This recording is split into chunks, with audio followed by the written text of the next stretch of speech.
Во изработка е филм за Коби Брајан. Пристигна Peacemaker сезона 2 и ова е дефинитивно една од најлошите години за суперхеројски филмови. Добре дојавте во Гиковски неделник со Марио на дебели гикови, овозможено од Златен Даб.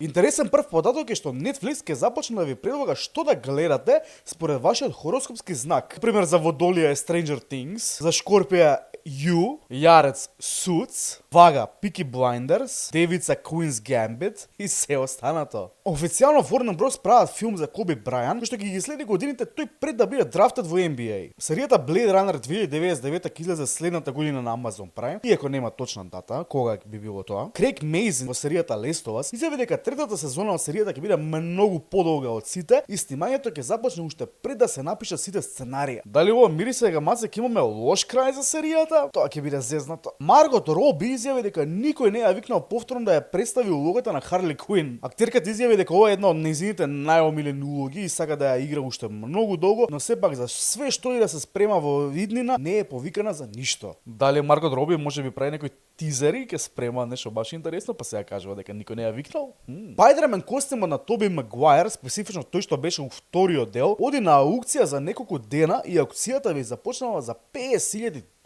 Премајте парите, дечки, ако сакате да биете и вие Спајдермен. Нов Pirates of the Caribbean филм официјално е во изработка. Извинете за минатиот пат, Джони Деп, не Дип. Може така срекни ли сте?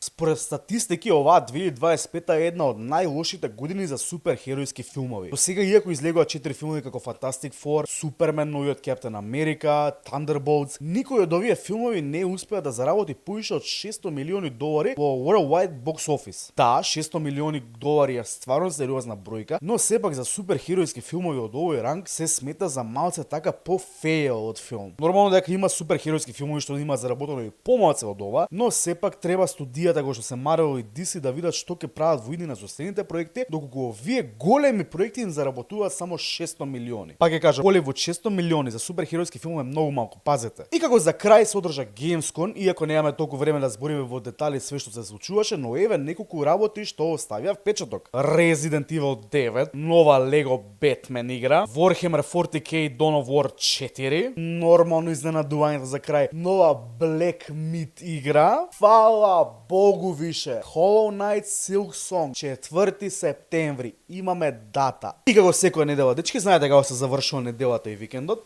си зимате ладно дапче, си го отварате, шуба пукна. На здраве, дечки.